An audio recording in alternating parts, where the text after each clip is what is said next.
hablemos de percepciones ciudadanas. Juan Azcárraga es director general de Ipsos Asuntos Públicos México. ¿Cómo estás? Bien, Eduardo, muchas gracias. A ver, hoy nos traes una encuesta para tratar, bueno, para explicarnos por qué los partidos han ido eligiendo a sus candidatos basados en realmente en lo que la gente piensa de ellos. Sí, en realidad lo que estamos haciendo es un análisis de sus procesos internos, de cómo cada partido fue seleccionando a sus candidatos. Usaron diferentes fórmulas cada uno, algunos muy cuestionados, otros muy simples y sencillos que van acorde a su naturaleza. El dedazo es lo más sencillo. Así es. Entonces, algunos partidos fueron muy congruentes con lo que dicen y hacen, y otros partidos pues fueron un poquito más grises a la hora de seleccionar a sus candidatos. Entonces es un poquito el proceso. Si quieres empezamos analizando el PRI, que tuvo un proceso, pues digamos, en un principio desde hace muchos años se hablaba, un par de años atrás, de que Enrique Peña Nieto iba a ser el candidato. Sin embargo, el PRI en una motivación de democracia empezó a decir que iba a haber una contienda interna. Pero es que Manlio Fabio también quería. Así es. Entonces, durante el año pasado, Manlio Fabio y Enrique estuvieron de alguna forma compitiendo en ese sentido. Los dos tenían pues números interesantes. Manlio iba subiendo de alguna forma.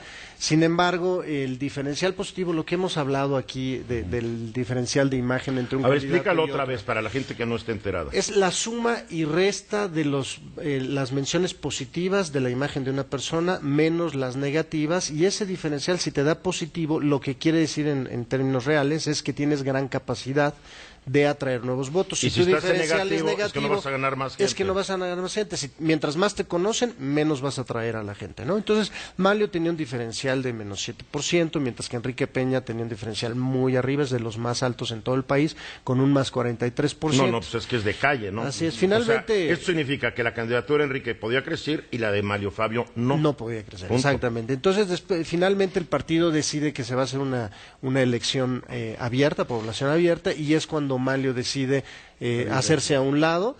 No se hizo a un lado simplemente, sino que dejó un desplegado en los medios hablando un poco de su proyecto, que él hablaba de que primero era el proyecto antes que el candidato, y dejó de Pero se hizo a un lado como diciendo, me están echando a un lado, ¿no? Fue muy mañosa esa carta, ¿no? Ese desplegado tenía como doble intención, ¿no? Sí. Y al final decía, bueno, pues no es un sacrificio, es mi aportación para que el PRI gane las elecciones, pero del favor, ¿no? Estás vendiendo tu capital político, se lo entregas a tu candidato fuerte, ¿no? Así es, estaba haciendo el depósito, digamos, con ese desplegado.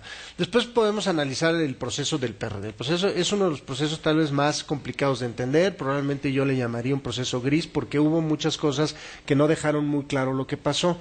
Se hizo una encuesta abierta entre muy rara encuesta, ¿no? Muy rara encuesta. Yo gané 3 preguntas y tú 2. Así ¿Y eso es. qué, no? Era como un marcador de fútbol, 3-2, de hecho. Cuando cada respuesta, cada pregunta tenía su peso específico. Así es. No se ponderó nada en esto. No se ponderó. Además, hay una cosa curiosa. Fueron 2 agencias las que hicieron esta encuesta. Se andaba buscando una tercera que fuera el árbitro, no se llegó a esa conclusión. Pero los comparativos entre 2 encuestas, que esto es lo importante analizar.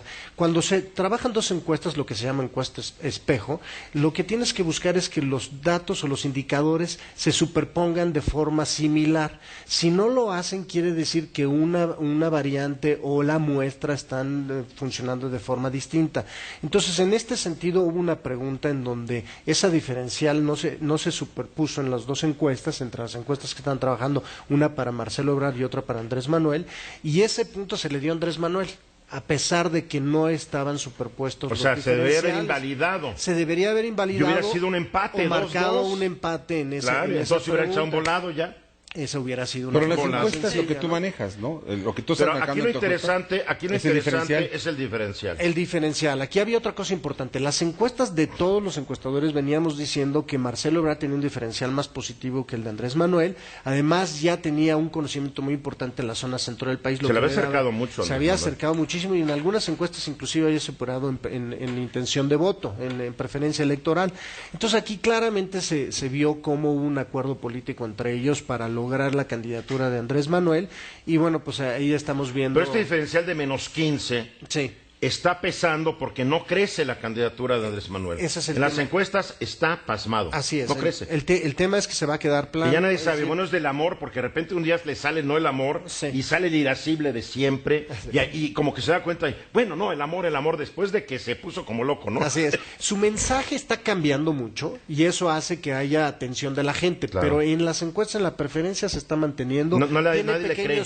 Tiene pequeños picos, pero va a regresar a su realidad, ¿no? Eso es lo que le está pasando. Atención, pero no necesariamente atraer el voto. Así es, eso ya se necesita un voto de confianza importante, y el diferencial de imágenes es lo que marca la pauta entre las personas. Cuando tienes una buena imagen, bueno, eso sucede. Ahora hablemos del PAN, que viene este fin de semana, un momento importante para ellos. El PAN, pues como todos sabemos, tiene 3 candidatos, está Josefina, Santiago Krill y Ernesto Cordero. Lo que te traigo hoy es un análisis bien interesante. Lo que estamos viendo de números es el promedio de las principales encuestadoras del país. O sea, agarraron ustedes todas las encuestas. La última encuesta de preferencia electoral de todas las encuestadoras, de las principales, y que somos miembros de la MAI, incluido Ipsos. O sea, empresas serias. Serias. Hicimos un promedio para ver. Bueno, hay unas series que también son miembros, como la que le estuvo tapando la encuesta al peje hace 6 años, son Covarrubias, digo. Así es, bueno, serias y grandes, vamos a llamarle. Entonces aquí están las encuestas que tienen los recursos para sacar los datos correctos. Entonces, en este promedio se mantienen más o menos las tendencias que todos hemos estado diciendo. Josefina trae un 32% de la preferencia del público, Santiago Krill trae un 18% en promedio y Ernesto Cordero un 6% en promedio. O sea, que hay 40 y tantos que no está decidido. Primero porque no son panistas, ¿no? Por un lado, porque votarían por otro partido. Entonces esto es con público abierto. Esto es público en general, ¿no? Entonces, pero hay una cosa interesante. Para que este fin de semana, el 5 de febrero, se logre un candidato, el que gane de ellos necesita ganar por lo menos con 37% de los votos y con un diferencial de 5 puntos sobre el segundo. O sea, que si Josefina gana 37, el que sigue debe tener 31. Mínimo 31 para que ella pueda quedarse este fin de semana con la candidatura. Ahora, o Ernesto Cordero o Santiago. ¿Pero por qué Ernesto Cordero dice que sus encuestas dicen que va arriba? Si no hay una sola encuesta. Ahora, el tema es que hay unas encuestas que son entre panistas. El padrón, que aquí tenemos una imagen en donde nos señala que el padrón puede estar cerca de 2 millones de Unos personas. dicen que 1.800.000. 1.800.000, 1,5 millones, 2 millones, no se queda muy claro, tanto Santiago como lío de Josefina, partidos, ¿no? Que tenemos partidos políticos que no saben ni cuántos ni cuánto es su padrón, ¿no? Entonces, el mismo partido no presta el padrón a los candidatos para no hacer proselitismo político en favor de ellos, sino para que sea natural dentro de su proselitismo como miembros del partido.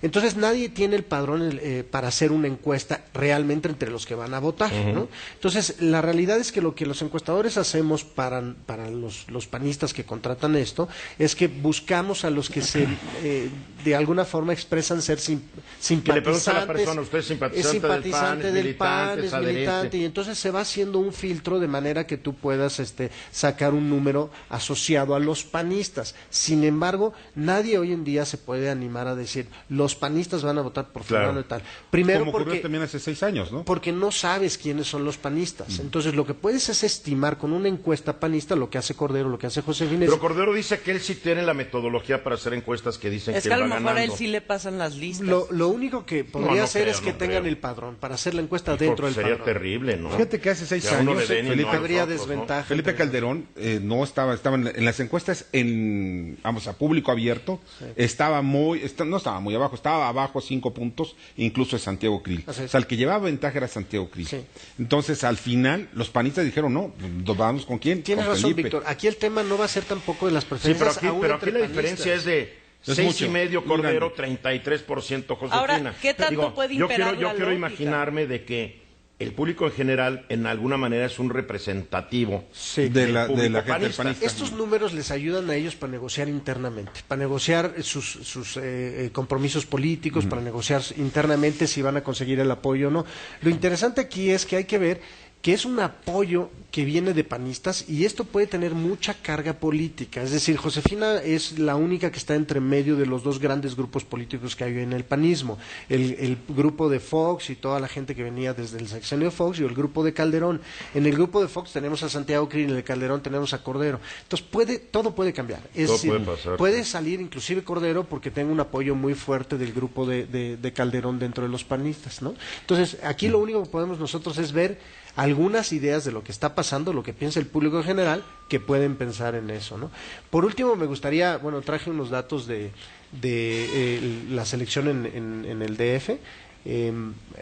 Seleccionaron una cosa interesante, el PAN a Isabel Miranda de Gualas, hizo una encuesta muy rápida, 54% de la gente piensa que es muy positivo eso, 73% piensa que los partidos deberían de buscar más candidaturas, que es mejor que un ciudadano tenga un cargo político, pero hay algunos que todavía piensan que puede ser un poco peligroso por la falta de experiencia.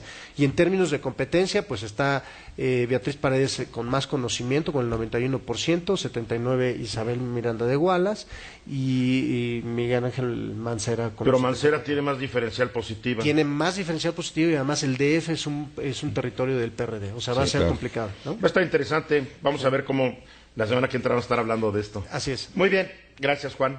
A ustedes, muchas Juan gracias. Azcárraga, director general de Ipsos Asuntos Públicos, Twitter.